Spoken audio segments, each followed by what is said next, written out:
Let me have your attention for a minute. This is something for the ladies. I'm chilling with the queens of the Stone Age.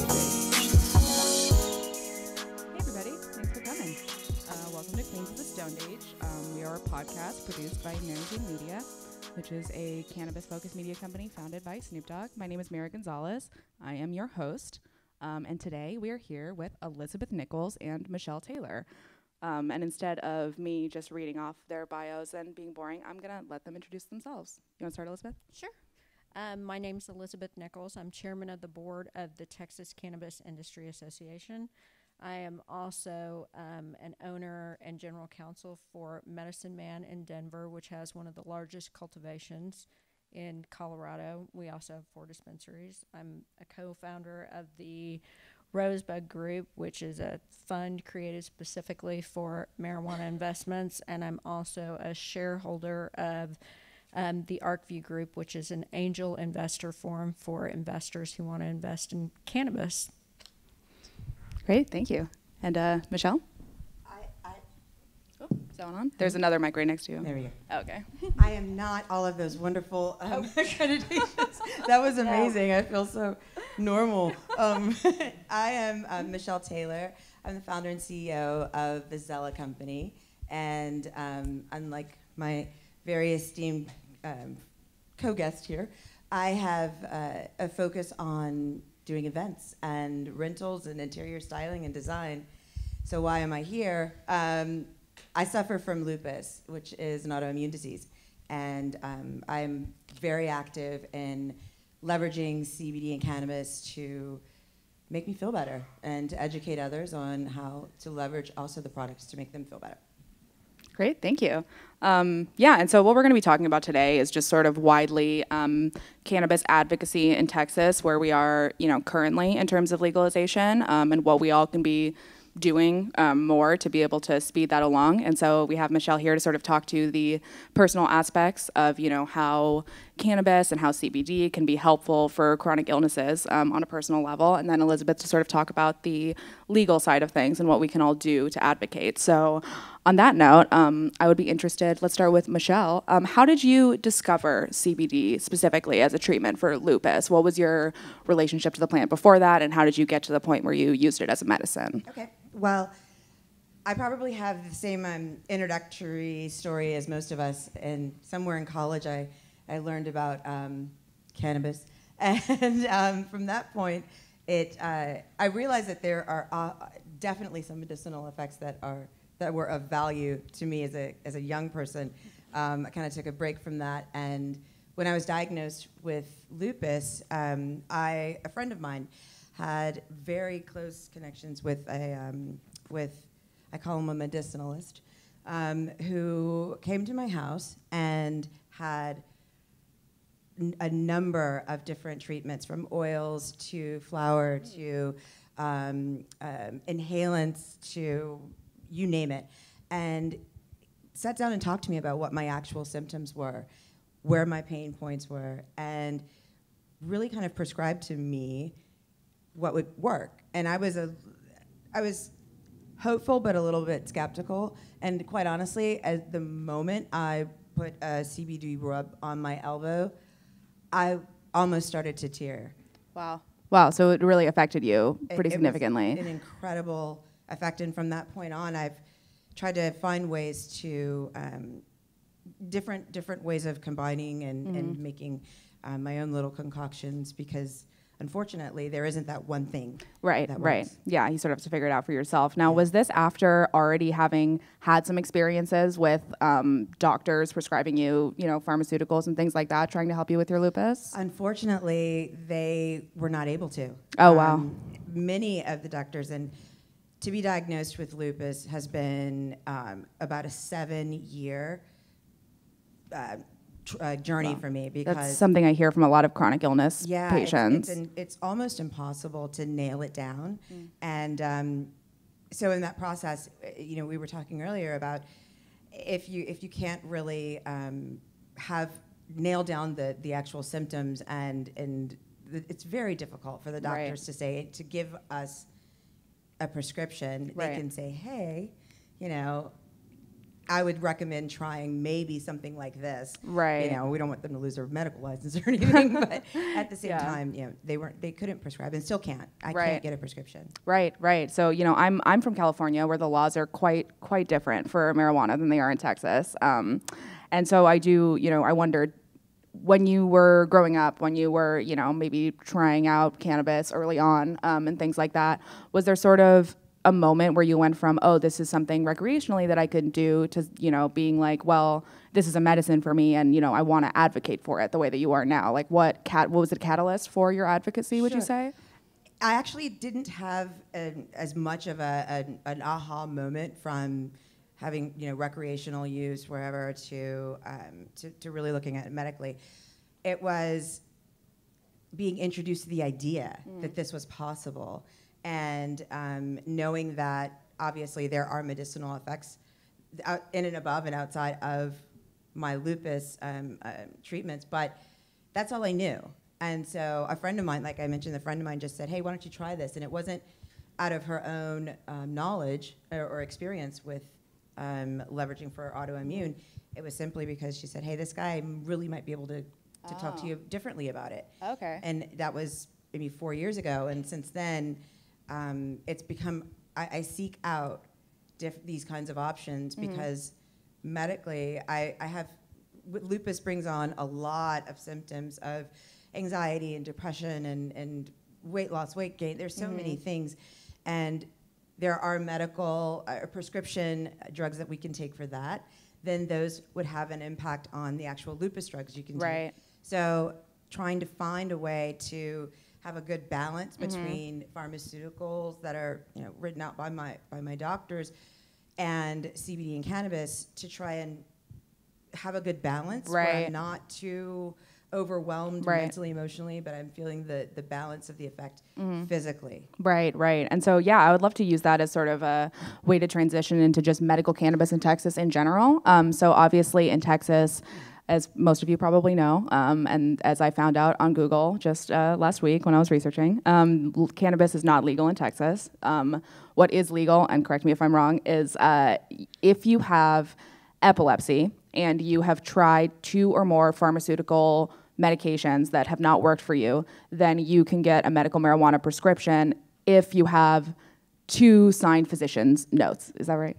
Correct. It's intractable epilepsy. It's a specific type of epilepsy, and only out of the entire population in Texas, only 160,000 people have it. So it's a very specific type of epilepsy, but you're not getting regular medical cannabis. What you're getting is really, really low THC.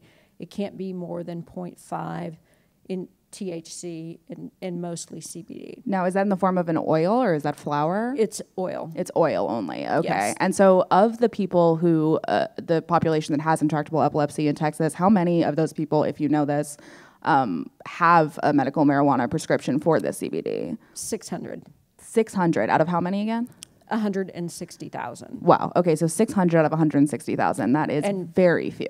You have to get 2 doctor recommendations in the entire state. There's only 45 doctors who are registered to write the recommendations. Wow. And so geographically, Texas is a huge place, and sometimes there's no doctor around you to write the recommendation, and you can't drive all the way across the state to find one. I see. And so the barrier is sort of it's a distance issue, and it's just a lack of resources issue. It's incredible. The oil that they create is incredibly expensive. Now, how is this oil created? Where is this created? So there are 3 licensed providers who can grow this specific high CBD, low THC plant, and then they create it into an oil and originally there were going to be 12 licenses.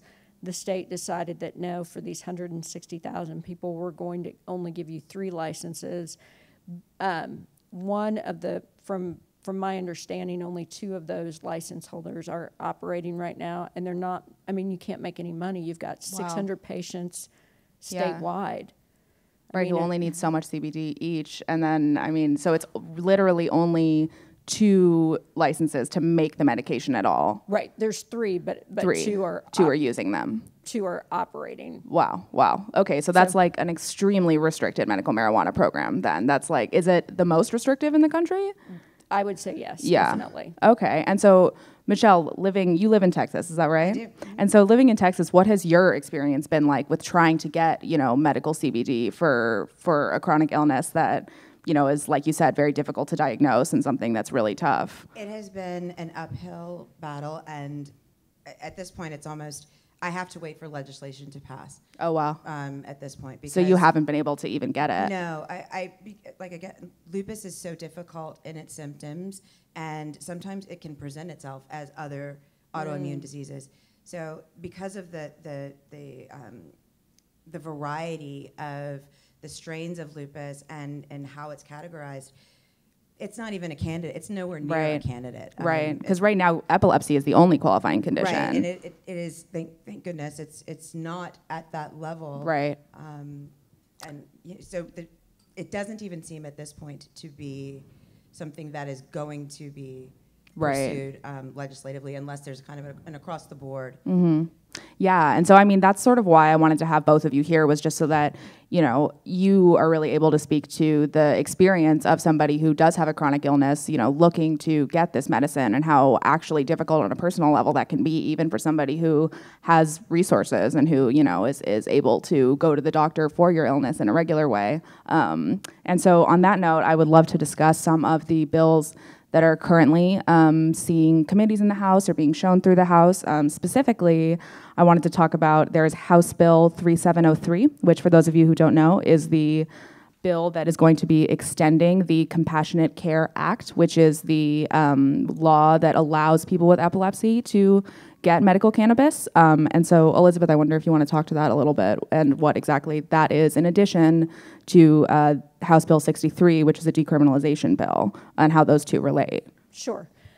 So the House Bill 3703 was just recently filed this week, and what it does is it expands the conditions to multiple sclerosis. Besides intractable epilepsy, it expands it to MS and regular epilepsy. So that would be 2 qualifying conditions now if this one passes. Right. And it's it makes the CUPS program, which is the Compassionate Use Program, makes the CUPS program a little more workable. But there are other bills out there. Currently, last time I checked, there were about 31 bills that are pending in the Texas legislature regarding either decriminalization or medical marijuana or hemp or something in that arena. So 3703 expands the CUPS program, but I don't think it's the best one out there. It's not enough. Right. It is not enough.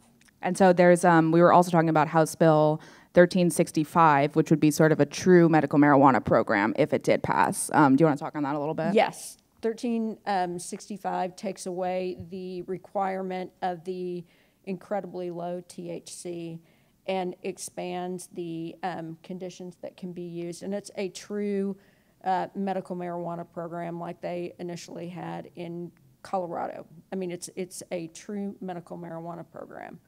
And it would be regulated just like it is in Colorado, and it opens the door for people with things like lupus, like Michelle, to be able to access that type of medicine. Yeah, and so, I mean, that kind of brings me to my next topic, which is, we talked to Michelle sort of about her history with the plant, how, she got there, and I'm wondering how you specifically got involved in cannabis, over any other variety of events that you could be producing. Was it because of a personal relationship that you had with the plant? Sure.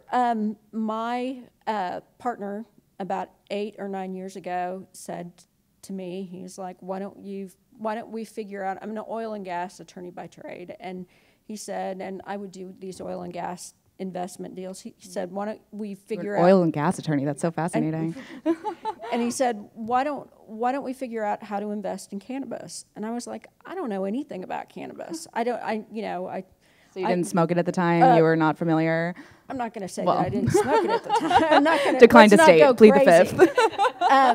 But he said, why don't we figure out how to do this? And I said, I don't know anything about this. And he said, I have faith in you that you can figure this out. And so we got involved in the investing aspect of it. And then I met people who were doctors who were doing research in it. And they said, you know what, on these panels that we have, we could really use a lawyer in crafting the language to make these things happen and testifying before these Senate committees across the nation. And I said, I'm in, I'm game, this is cool. And so how I got involved in Texas is my partner, Jason Rosales, who's from Panhandle, Texas, which is out in the middle of nowhere outside of Amarillo. Legalization in Texas was incredibly important to him, and he tragically and suddenly passed away in January of 2018. And I said, you know what? I've got to make this happen in Texas. And so we both lived in Oklahoma and have ownerships in business, in Colorado, the Medicine Man ownership. But I said to myself, I've got to make this happen for him in Texas. Yeah. And so what aspect of cannabis law is the most interesting to you? I know there's many, facets, if you guys don't know, just in general with, either you could be a corporate, for dispensaries lawyer, you could be personal for criminal charges. What is your main focus? Personally, I'm general counsel for Medicine Man, so I do the regulation part of it. But personally for me, and what I consider a side project and don't get paid for, but do it because I believe in it, is helping write the legislation and the rules and make it a workable situation, because there's nothing more frustrating when you say to yourself, oh my gosh, we got to win. We either had an election or the legislative passed medical marijuana, but it's written in a way that's so not workable. It's a horrible feeling when you get to that point. So yeah. It's writing the legislation and the rules and talking to people who are in the business and how you can make the legislation and a practical logistical system work. That's my passion. Yeah. That's what I like to do. Yeah, that's important. The weed industry definitely needs more of that. That's the law aspect is super important, so that people like Michelle can get her medicine. And thank you. And so, Michelle, so I'm curious about just in general, now that you started using CBD for a medication, and that's something that's really worked for you, has that sort of upped your desire to advocate for this so that other people, there's awareness of this as a medication for other people who have lupus? Is that something that you're passionate about? Absolutely. I mean, like I said, there's so few things that are consistently working for lupus sufferers that as I hear more people with lupus experiencing the benefits of CBD, it's just a driver for me to open this up to more in this community. It's an invisible disease. Right. So having to, there are a lot of hurdles that most of us in this community have to jump over in order to get even access to CBD. Yeah.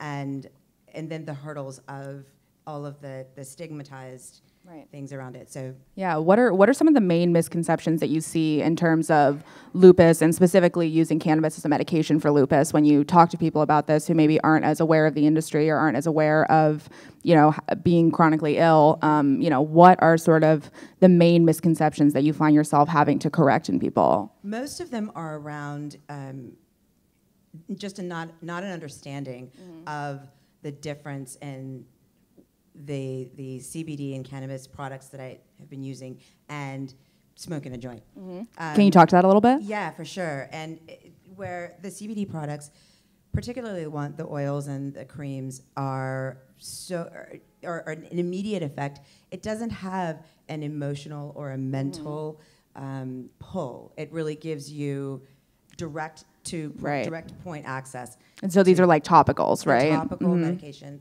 Topical medications is a word I'd love to use for this. Yeah. Topical medication that is natural and a lot less harmful over time as something that you can buy over the counter. Right, no side effects, that totally makes sense. And so when I talk about this with people, it's getting over that hurdle that, you know, there's Right, if people thinking it's like, oh, you're just like, you know, gonna just smoke a thinking bunch of weed and eat potato chips or whatever. You just like want to get high, And which is that's fine why too. Your pain goes away, by the way. Right, You know, because, yeah. you know, you're high, but it's not. Yeah. It's just a different. It's a different approach. It's a different experience. Right. And the more people, particularly those with autoimmune, these invisible diseases that are in so much chronic pain, if they give themselves an opportunity to seek out places where they can have access to CBD and cannabis, it really is a life-changing Absolutely.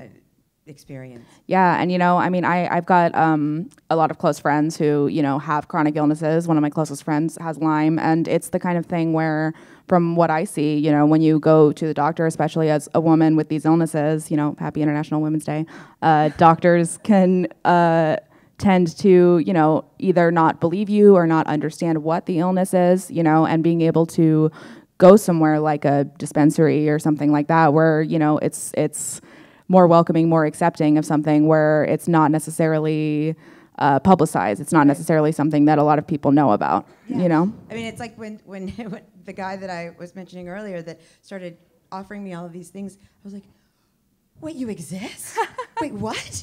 Right. Not only do you believe I have an illness, but you're giving me medication that really works. Like it's, and yeah. That's a thing. I mean, to even, I guess that biggest hurdle is, are you really, you know, it could be something. It could be, and that's what autoimmune diseases are looked at as. It could be just about anything. And once we kind of get to that place where we can nail it down, having access to products like CBD topicals and cannabis are, I believe, going to really revolutionize the pain threshold that all of us suffer with on a daily basis. That's interesting, that no one has any concept of, because most of us aren't crying about it all day long. Right. Because if you're chronically in pain, it's something that you kind of get used to, sadly. Exactly. You're sort of like, you know, I'm just a person who's in pain, and that's like how life is. And it's easy to forget that not everybody has to live that way, and that there is something that you can do for it. That's really my biggest message is you don't have to live this way.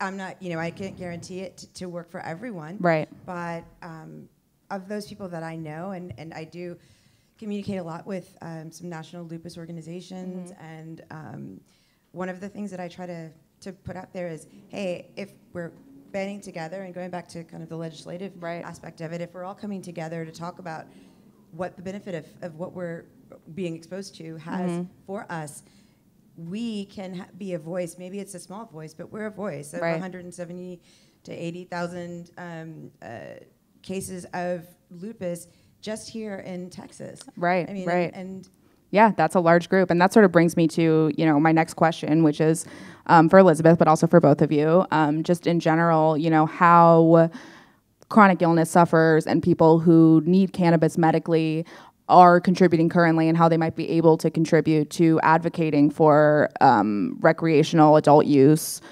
medical cannabis in Texas. You know, what can people who are currently suffering and who currently need that medication do if, you know, maybe they're not necessarily able to go up and go to a protest, or maybe they don't, you know, have the legal knowledge that you have about writing bills? What's kind of something that, you know, do those groups work together? Is that a helpful thing? Absolutely. So in Texas, because the legislative session is so short, it only runs from January 7th to May 27th every other year. And so every other year. Okay, wow. And so if you want the law to change, and in Texas it's not a voter initiative. Medical marijuana is not a voter initiative, it's a legislative action. And so if you're in Texas and you have a chronic problem, or you love somebody who has a chronic problem, or you just think it's the right thing to do, the thing that you need to do during this short period of time, we're now, you know, in March already, call your representatives, tell them why it's important to you, tell them, you know, that you feel that they need to support House Bill 1365, and it's important for you, and it's, you know, the decriminalization bill is important for you. That's in Texas. Now, if you live in another state, a lot of states have a voter initiative, and if you don't know how to get involved. If you're a student, if you're a college student, there's a group called the Students for Sensible Drug Policy. Find your chapter on campus. If they don't have a chapter on your campus, reach out to the national group. If you are wanting legalization or adult use in your state, contact the Marijuana Policy Project. That's a national group that works on legalization in all states. Or the Drug Policy Alliance, which is another national group. Okay, great. So there's really like a lot of ways that people like Michelle and like other people, you know, with these illnesses are able to advocate from home, not, you know, anything that has to do with too much physical intensity, which is really important. And that kind of brings me to the next topic I wanted to discuss, which is the Farm Bill. So for those of you who don't know, recently the 2019 Farm Bill was passed, 2018, 2019, one of those. And essentially what it did was legalize hemp farming. So you are now allowed to grow hemp plants. Hemp is a strain, I believe, of the cannabis plant, but it's very low in THC, high in CBD. So that's the sort of thing where, you know, if you were to get a CBD oil, generally it would be derived from a hemp plant. And so I'm curious about how the Farm Bill passing has affected your ability to get CBD in Texas and how it's affected the laws in Texas in terms of, you know, CBD or cannabis potentially being legalized in the future. Michelle, have you seen any difference with that bill? I really haven't. Really? Not at all? I really haven't. Interesting. I found that, you know, there may be one or two additional products that I can buy online and have come into Texas that have been cleared, I guess. But other than that, I haven't seen yet enough of a strong enough penetration in this market, at least, to have any marketable difference on me, measurable difference. Right. And Elizabeth, why do you think that is? Is it, you know, I think a lot of people see the Farm Bill and they say, oh, great, now CBD is going to be everywhere. You're going to put CBD in everything. But there are some restrictions to the Farm Bill that I think not a lot of people know. Would you be able to talk to why it isn't helping with CBD availability in Texas? So in certain counties in Texas, such as Tarrant County, have been arresting people. When people get pulled over for a minor traffic infraction, such as speeding or no seatbelt or something like that, the sheriff walks up to their car and says, do you have any contraband on you, or do you have any drugs on you, or do you have a gun or whatever? And there have been several instances where people say, no, I don't have any drugs, but I have this CBD that I just bought down at the CBD store right down the street. And they will get arrested for being So they purchased it at a store in Texas that is openly selling CBD, and they will still get arrested for possessing it. Yes, and charged with a felony. A felony. Wow. A felony. And so what happens is this DA in Tarrant County has directed Her name is Sharon Wilson, by the way. Yes. Yes, and she has directed her sheriffs to do this. Now, of course, sheriffs have discretion of whether they want to follow through with this. And then someone gets charged with a felony, they get arrested, they get taken to jail. We all know cops love arresting people for weed, so they're probably not going to stop. Yes, and then you've got the individual has to hire a criminal defense attorney. And so these instances where this has happened, they've hired a criminal defense attorney, and then they end up pleading out, meaning that they go to the diversion program. So they plead guilty. They say, yes, I did this, so that they can make a deal. It's reduced down to a misdemeanor, and then they're done with it, because that is the least expensive path. If you went all the way to trial with this felony charge, and arguably when you got in front of these judges, because in talking to the criminal defense attorneys in Tarrant County, they've been pulled aside by these judges, and these judges are like, what is CBD? Oh, wow.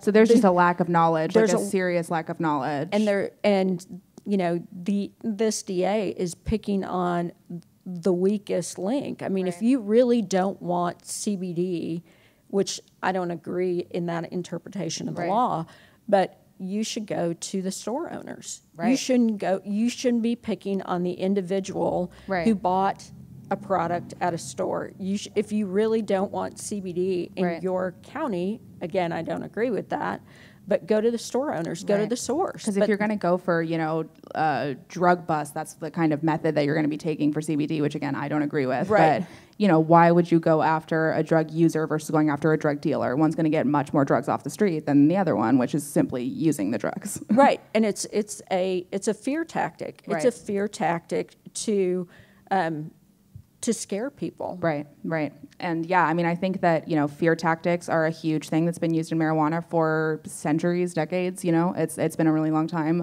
of people saying marijuana does this, marijuana does that, when in reality it's, you know, a herbal medication that helps a lot of different illnesses, you know. And I think that it's super important to clear up the misconceptions around the plant so that, you know, people like Michelle are able to get their medication. But, you know, I wonder, do you think that overall, obviously right now, where we are legally with CBD is not great in Texas, but do you think that overall the hemp bill will speed along the process of legalizing these things, or do you think it's sort of a moot point? No, I think it's definitely going to help. And you've just got these extreme outliers in places like Tarrant County, Texas. But overall, I mean, the U.S. Supremacy Clause, so federally, hemp, CBD oil derived from hemp is federally legal. Yeah. And so you've got these outliers in places like Tarrant County, and it's happened a little bit in Amarillo. But I think that it's changing the dialogue. It's changing the story. And so, you know, hemp legalization is important. And then the next step, marijuana decriminalization, medical marijuana, and then adult use marijuana. Right. So I'm interested in sort of shifting the conversation a little bit over to CBD products and cannabis, and specifically how those things are manufactured, the legal side of it, and, you know, the medical side of it. I know that and, you know, correct me if I get wrong, because obviously you know CBD very well. I just know regular pot. But are there any differences that you see in terms of marijuana-derived CBD versus hemp-derived CBD in terms of medical efficiency?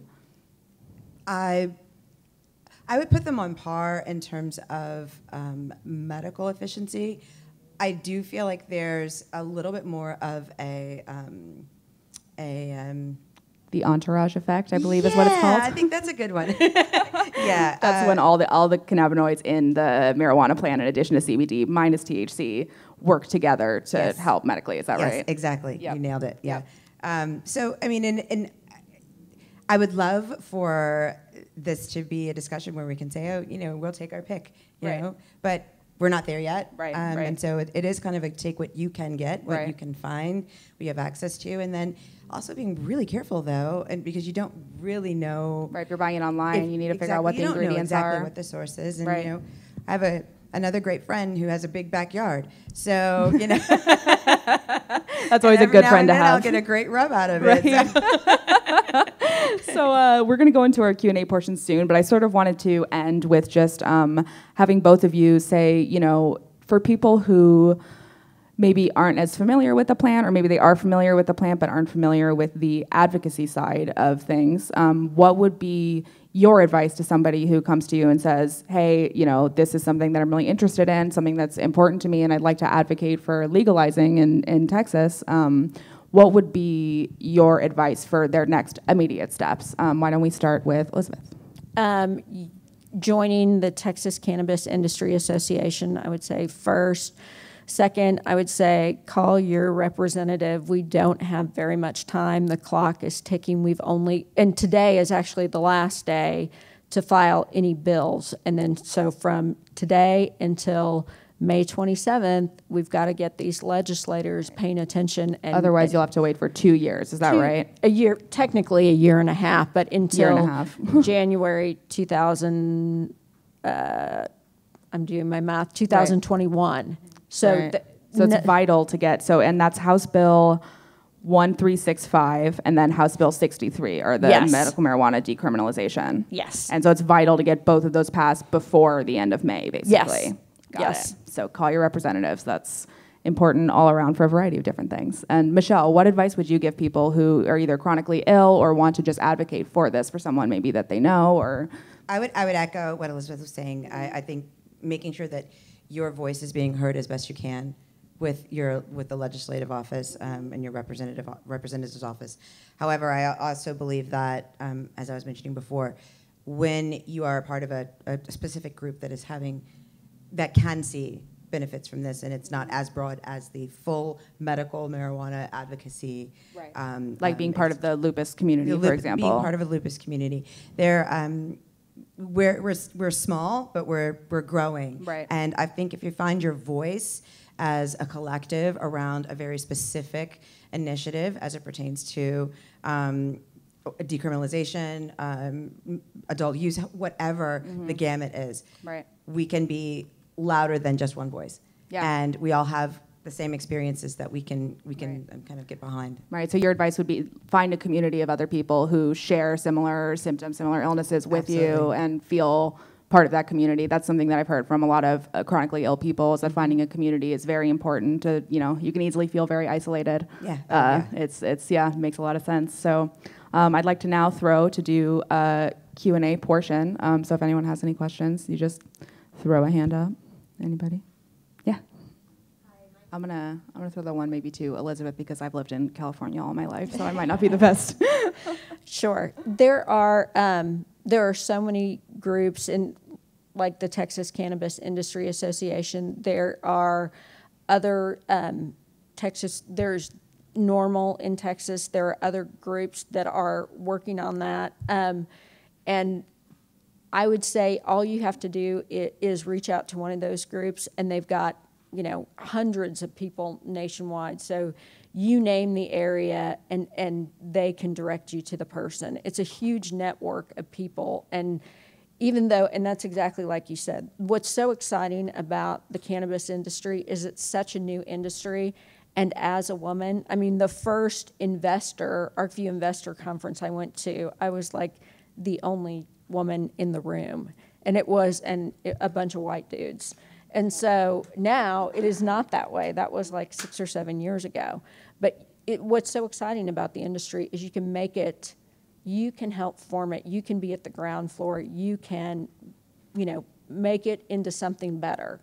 And so you're dead on, spot on, right, that it's new and exciting. And just reach out to one person, and then they're going to know hundreds of people, and you just give the direction that you want to go in, and they'll help you along.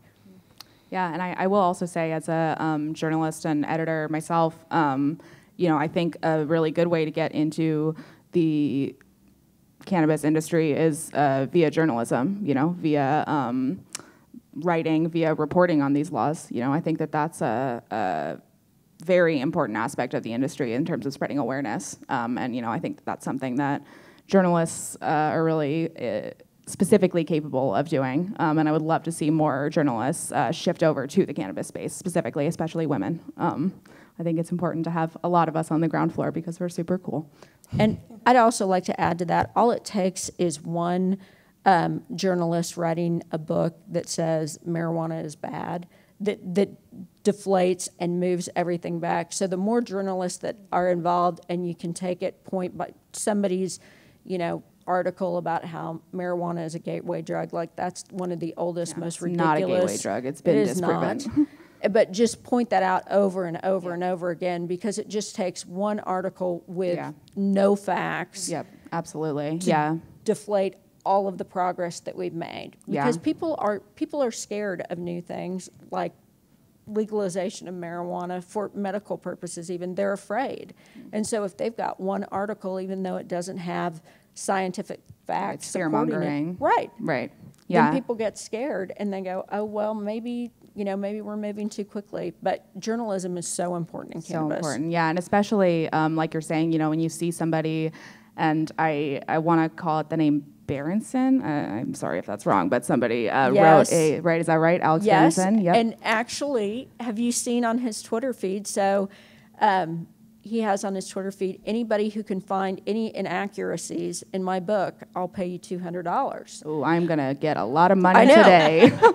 But the problem with that is he doesn't have any footnotes or citations to the things that he cites. So it's a little, it's manipulative. That's that's some good journalism right there. Just so kidding. He's touring and being interviewed on Fox News, and nonsense. In the same way that it takes one article, one book of, nonsense to get a lot of bad stuff into people's head about a plant that is really helpful, in the same sense, one article that, debunks that and that uses real facts can be just as powerful. And so, seeing stuff like that, realizing that it's misinformation and responding to it, I think is very important as a journalist in this space. I think there needs to be a huge Get the Facts campaign around this, and spearheaded by a woman, particularly in my world where most of the sufferers of autoimmune disease are women. Right. And if we are able to come together and support the journalistic approach with this, I believe that we can be a really big voice in this. Yeah. Another question? Any hands? Anybody? Any takers? Yes.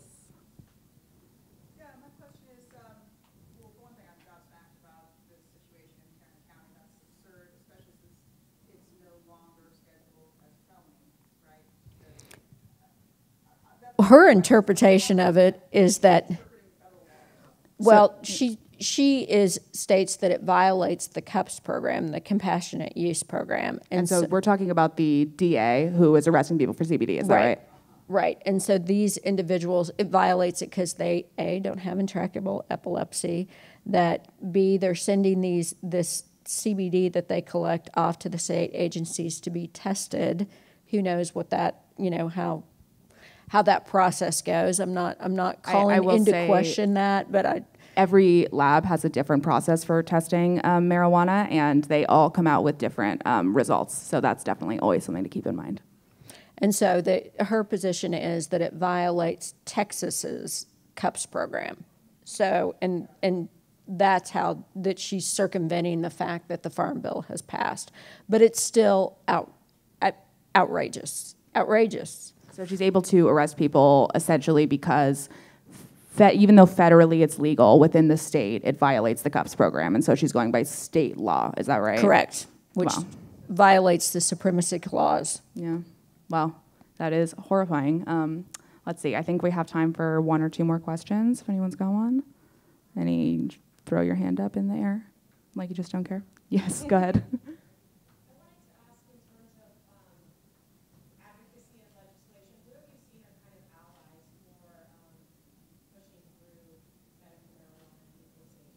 So if anyone didn't hear that, she's asking in terms of advocacy, who are some of the main people that you've seen push that? And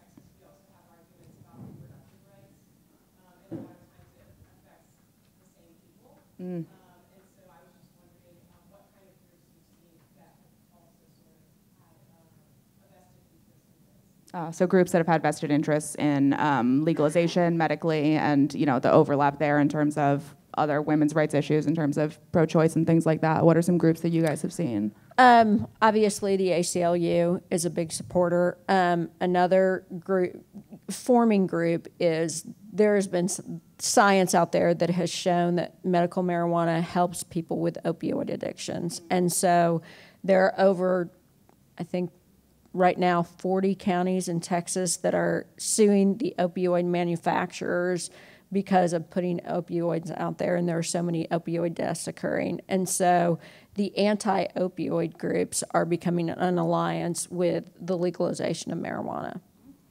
Yeah, I would say too that from my perspective, I am starting to see a lot more of a groundswell around advocacy within the communities that I'm closest to as it pertains to medical use and need, which the lupus community, all of the autoimmune communities as a whole.